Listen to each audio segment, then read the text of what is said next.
Dalam statuta FIFA itu jelas, saudara-saudara, kalau ada intervensi politik dari pemerintah itu, maka asosiasi sepak bola itu bisa dibekukan. Nah, pertanyaannya sekarang adalah bagaimana jika Donald Trump mengintervensi FIFA?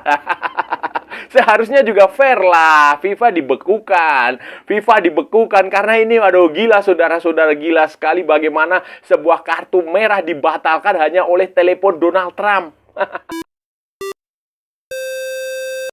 Halo saudara-saudara, jumpa lagi dengan komentator gadungan di sini. Dengan komentator yang gadungan.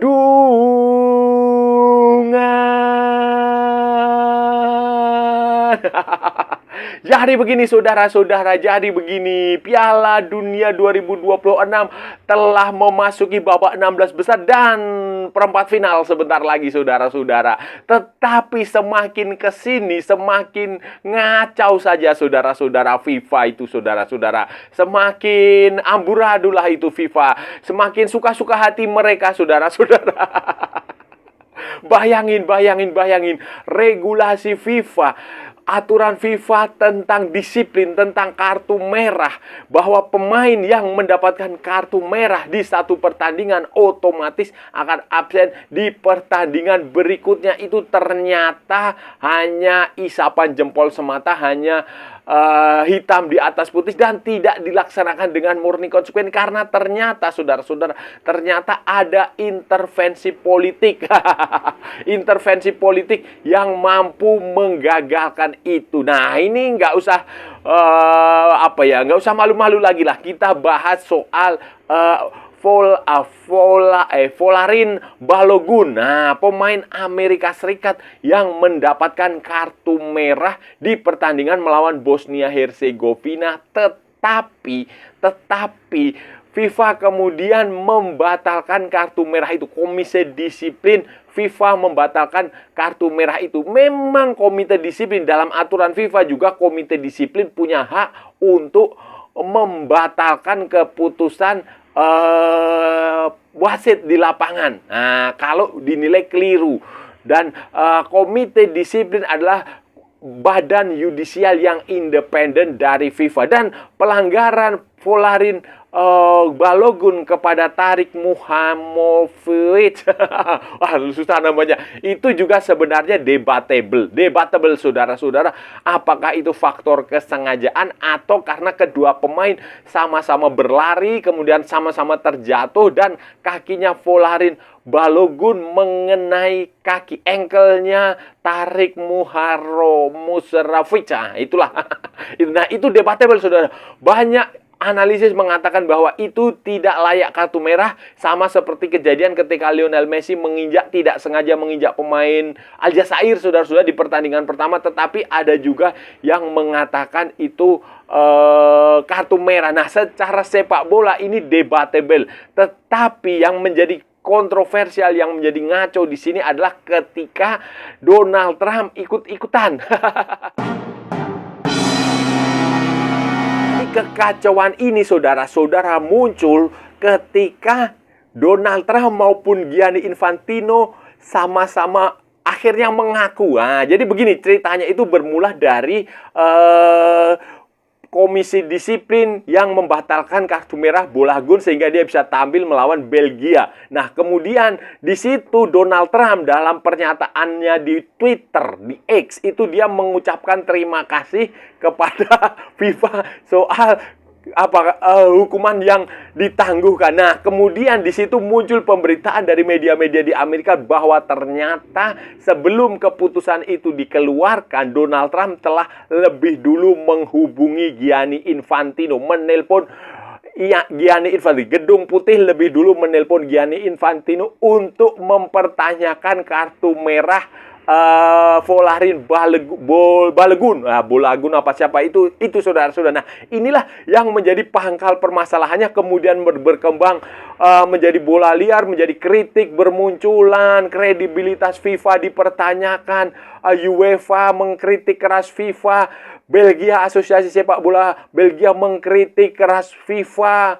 Kemudian tidak hanya itu, semua pandit di seluruh dunia, semua media olahraga di seluruh dunia, semua komentator sepak bola di seluruh dunia, pengamat, pelaku sepak bola, semuanya mengkritik habis-habisan FIFA, mempertanyakan independensi, mempertanyakan kejujuran FIFA, mempertanyakan fair play-nya FIFA itu di mana. Nah, apalagi kemudian setelah mendapatkan banyak kritik, baru FIFA mengaku bahwa Gianni Infantino mengaku bahwa dia ditelepon Donald Trump, dan Donald Trump juga kemudian mengaku bahwa dia menghubungi FIFA untuk memprotes kartu merah Bolagun. Sementara FIFA mengatakan, Gianni Infantino mengatakan bahwa telepon Donald Trump tidak mempengaruhi, tidak ada pengaruhnya terhadap hukuman yang ditangguhkan, walaupun fakta kemudian berkata lain.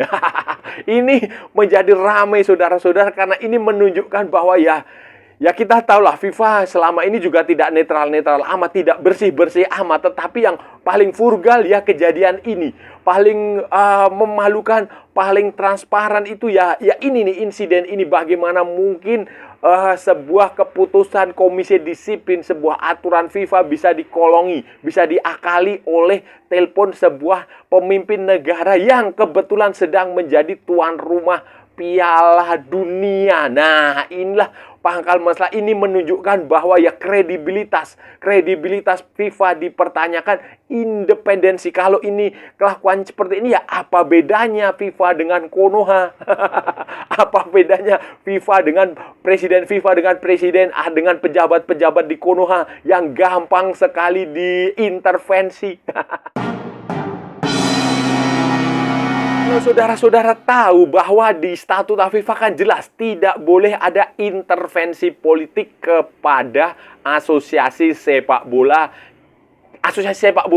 Sepak bola itu harus independen dari campur tangan politik, dari tidak boleh ada pemerintah sebuah negara tidak boleh ikut dalam urusan organisasi sepak bola. Indonesia pernah merasakan itu, saudara-saudara. Indonesia pernah di-ban FIFA gara-gara pemerintahnya campur tangan soal kepengurusan PSSI. Beberapa negara lain juga pernah mengalami kejadian yang sama.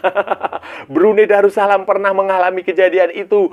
Kemudian mana Afrika Selatan atau mana, terus banyak sekali negara yang pernah mengalami itu, saudara-saudara, akibat intervensi negara, intervensi politik pemerintah kepada asosiasi sepak bola. Nah, pertanyaan sekarang adalah, fakta yang terjadi sekarang adalah FIFA sendiri ternyata diintervensi oleh pemerintahan Amerika Serikat, oleh politiknya Donald Trump. Dalam kasus Folarin Balogun. Nah, jadi ini bagaimana?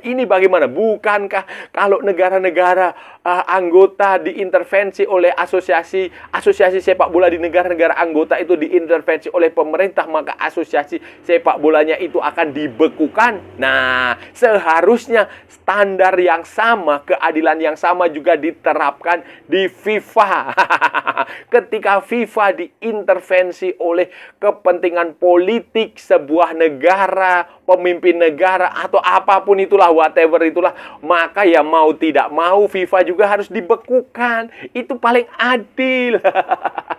Itu paling adil. Karena kasus ini benar-benar di luar akal sehat, saudara-saudara, di luar akal sehat. Banyak orang yang menyayangkan sekali, kenapa sih FIFA melakukan itu? Kalaupun memang benar Donald Trump menelpon Gianni Infantino, ya seharusnya tidak usah diungkapkan. Donald Trump seharusnya nggak usah ember, nggak usah cerewet, nggak usah banci kamera untuk mengatakan itu. Seharusnya tidak perlu seperti itu. Dia diam-diam saja sampai nanti terbongkar, kayak kasus korupsinya dulu zaman Sepp Blatter. Tapi ini yang terjadi benar-benar terbuka dan tidak tahu malu. Tidak tahu malu, mereka mengakui itu. Walaupun ini kesalahan besar, mereka tidak mengaku malu. Dan ya tentu saja kritik datang dari mana-mana. Bahkan UEFA, Uni Sepak Bola Eropa yang asalnya dari Gianni Infantino sendiri, sampai mengecam keras. Dan saya sih berharap bukan hanya berhenti sampai kecaman ya. Harus ada tindak lanjut berikutnya misalnya mendesak adanya kongres luar biasa FIFA untuk mengganti Gianni Infantino karena ini sudah melenceng jauh dari nilai-nilai yang ada di olahraga. Kalau sudah perhatikan, FIFA sejak dipegang oleh Gianni Infantino ini memang sen kanan belok kiri. Memang semakin ngaco, saudara-saudara. Ngaco sekali lah. Negara kita tahulah di Asia ini sudah banyak menjadi korban negara-negara Asia dengan keputusan-keputusan FIFA yang aneh. Contoh soal Qatar. Jadi tuan rumah Piala Dunia U17 5 musim berturut-turut. Contohnya Qatar ketika ikut Piala Dunia Arab Saudi. Bagaimana Arab Saudi juga menjadi tuan rumah turnamen di level Asia dan itu juga mendapatkan persetujuan langsung dari FIFA. Arab Saudi jadi tuan rumah internasional untuk banyak sekali ajang internasional. Itu juga mendapatkan persetujuan FIFA dan FIFA tampaknya memang mengincar duit. Duit FIFA di era Gianni Infantino ini ya mengincar duit. Hanya memikirkan duit. Amerika Serikat ini juga faktor duit lah di sini, saudara-saudara. Ini faktor duit. Bayangin Piala Dunia antar klub digelar di Amerika juga karena faktor duit, faktor komersial, marketing, karena Amerika bisa menyediakan duit yang banyak. Karena sekarang dari berbagai macam parameter olahraga ini nggak masuk akal, saudara. Bayangin pertandingan jam 12 siang, jam 11 siang, jam 1 siang. Panasnya minta ampun. Walaupun ada atapnya, tetapi kan udaranya, suasananya itu kan juga panas. Sehingga diakali dengan yang disebut sebagai hydration break. Kan hydration break kemudian disusupi oleh iklan. Duit juga kan itu masuk iklan di situ. Dan itu juga mendapatkan kecaman dari banyak pemain, banyak pelatih mengecam adanya hydration break. Kemudian apalagi jadwal. Kenapa dia bisa tayang siang? Karena itu menyesuaikan dengan jadwal jadwal tayangan televisi di Eropa. Kalau di Eropa mainnya jam 12, kalau di Amerika mainnya jam 12 siang, jam 11 siang, jam 1 siang. Di Asia, di Indonesia itu mainnya jam 1 dini hari, jam 2 dini hari, jam 12 malam. Maka di Eropa itu prime di situ jam 9, jam 8, jam 7 malam. Jadi itu urusannya duit juga. Duit. Jadi ini FIFA eranya Gianni Infantino ini memang ngaco ngawur soal duit. Belum lagi soal kasus mereka memban Rusia tetapi mereka tidak memban Israel. Mereka juga tidak memban Amerika walaupun Amerika menyerang Iran. Kayak begini nih, ini terjadi di eranya Gianni Infantino. Jadi Gianni Infantino ternyata tidak beda jauh dengan Sepp Blatter dulu. Kalau Sepp Blatter dulu itu jelas korup. Kasus Piala Dunianya Qatar itu kan karena korupsinya Sepp Blatter. Silakan dibongkar-bongkar. Kalian cari-cari sendiri penyebabnya. Dan sekarang ini juga ternyata sama saja korup. Nggak beda jauh lah. FIFA ini nggak beda jauh dengan Konoha. Kejadian ini, saudara-saudara, saya sih berharap besar UEFA memotori perubahan di FIFA. UEFA itu organisasi yang relatif lebih fair, lebih jujur, lebih adil, lebih netral, lebih benar lah maksudnya. Walaupun tidak 100% ya. Walaupun tidak 100%, tetapi jauh lebih kredibel dibanding FIFA. Harapan saya ketika UEFA sudah mengeluarkan pernyataan resmi mengecam tindakan FIFA terhadap kasusnya Folarin Balogun, saudara-saudara, karena yang dirugikan adalah Belgia di sini. Belgia adalah anggota UEFA. Dan ini saya berharap tidak hanya berhenti sampai kecaman. UEFA menggalang anggotanya, menggalang konfederasi lain menjadi motor untuk menyelenggarakan kongres luar biasa FIFA. Extraordinary Congress itu ada dalam statuta FIFA. Itu ada dalam aturan FIFA, kongres luar biasa untuk mengevaluasi tindakan Gianni Infantino yang memang ini memalukan sekali, tidak mencerminkan sebagai sebuah otoritas olahraga yang menjunjung tinggi nilai-nilai sportivitas. Sebab kalau Folarin Balogun itu kartu merahnya dihapus, ya otomatis pemain-pemain lain yang mendapatkan kartu merah di Piala Dunia itu juga harus dibatalkan, saudara-saudara. Harus dibatalkan, tidak bisa tidak, saudara-saudara. Khususnya mereka yang masih bermain di yang masih eksis lah, saudara-saudara, yang masih akan tampil di babak babak perempat final dan sebagainya. Misalnya si Kwanzaa itu, Kwanzaa. Kemudian pemain Mesir itu, saudara-saudara, itu dia ada yang sudah dapat kartu merah. Ya itu seharusnya juga direhabilitasi lah.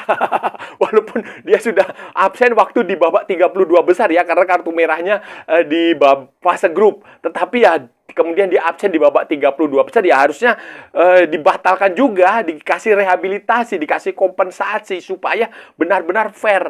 Itulah yang terjadi, FIFA. Jadi ini harapan saya kepada UEFA untuk menjadi motor lah. Sudahlah, eranya Gianni Infantino sudah selesai. Kita udah tahu hasilnya seperti apa. Dulu Sepp Blatter juga diganti karena korupsi, karena mismanagement, karena kasus skandal yang sangat memalukan, dan itu dulu juga motor penggeraknya UEFA, karena UEFA bertanggung jawab secara moral maupun secara hukum bahwa mereka lah yang menaikkan Sepp Blatter, karena Sepp Blatter berasal dari UEFA, dan sekarang mereka juga harus bertanggung jawab karena mereka lah yang menaikkan Gianni Infantino, karena Gianni Infantino juga dari perwakilan UEFA. Silahkan diganti saja itu, dan UEFA harus menjadi motor untuk mengganti Gianni Infantino, karena apa yang dia lakukan ini sudah tidak benar, saudara-saudara.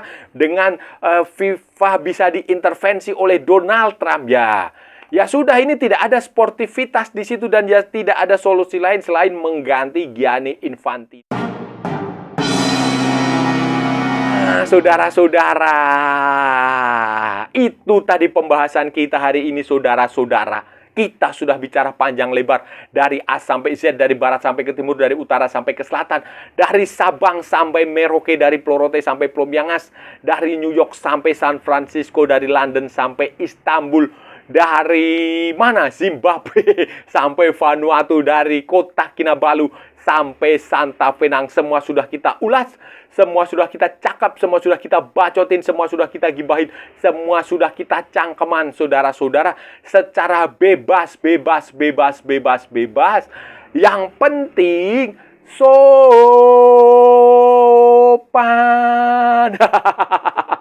Hari ini tadi, saudara-saudara, kita tidak membahas sepak bola di Asia Tenggara. Kita membahas Piala Dunia.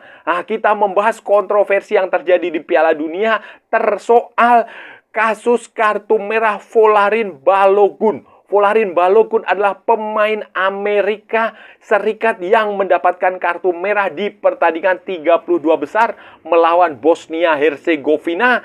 Kemudian itu kartu merahnya itu, saudara-saudara, sebenarnya secara olahraga, secara sepak bola itu debatable.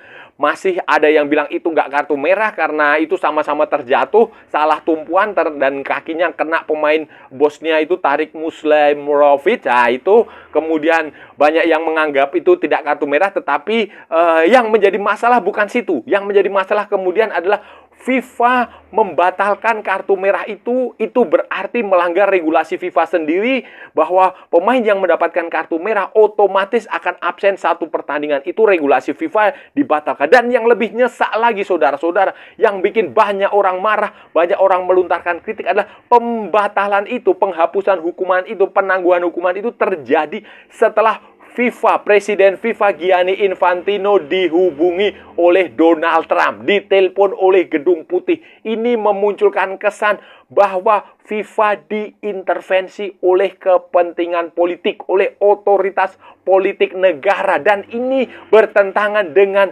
statuta FIFA sendiri. Kalau negara lain, asosiasi anggota FIFA diintervensi oleh politik, itu bisa dibekukan. Ya sudah, seharusnya FIFA sendiri sekarang dibekukan karena terbukti diintervensi oleh politik. Dan itu bukan hanya kabar burung, itu sendiri diakui sendiri oleh FIFA. Gianni Infantino mengakui bahwa dia dihubungi oleh Donald Trump terkait kasus Bolagun. Donald Trump sendiri juga mengaku menghubungi FIFA, menghubungi Gianni Infantino soal ini, walaupun kemudian FIFA membantah bahwa keputusan hubungan dengan Donald Trump itulah mempengaruhi keputusan Komisi Disiplin. Tetapi ini sebagai presiden buruk, skandal besar, dan sudah seharusnya FIFA diberhentikan ketua umumnya, presiden FIFA ini sudah sewajarnya diganti. Dan saya harap UEFA, AFC, AFC nggak bisa harapan lah karena busuk juga. Ya Conmebol, negara-negara konfederasi lain untuk mendesak untuk diadakannya penyelidikan dan kalau perlu presiden FIFA diganti. Dan saya sudah cukup ya saudara-saudara pembahasan kita kali ini. Kalau ada salah-salah ya mohon maaf, namanya juga gadungan. Wajar kalau gadungan itu salah, tetapi kalau benar berarti sebuah kebenaran. Kalau saudara-saudara merasa channel ini bermanfaat, berguna, menghibur, menginspirasi, silahkan like, share, and subscribe. Tapi kalau tidak, saudara-saudara abaikan saja, skip, jangan ditonton, tetapi jangan nyampah. Jangan membuat komentar-komentar yang menghina, menghujat, menghijat, melendahkan, melecehkan orang maupun negara lain. Santai aja, ini hanya bola, kita cari teman, bukan cari musuh. Ikuti juga akun media sosial Komentator Gadungan, ada di Instagram, ada di Facebook, dan ada di TikTok yang bukan TikTok Shop, saudara-saudaraku semuanya. Oke, sampai bertemu lagi di edisi-edisi berikutnya dengan tema-tema yang juga bermanfaat, dengan tema-tema yang juga berguna, dengan tema-tema yang jauh lebih membagongkan. Salam olahraga dan merdeka.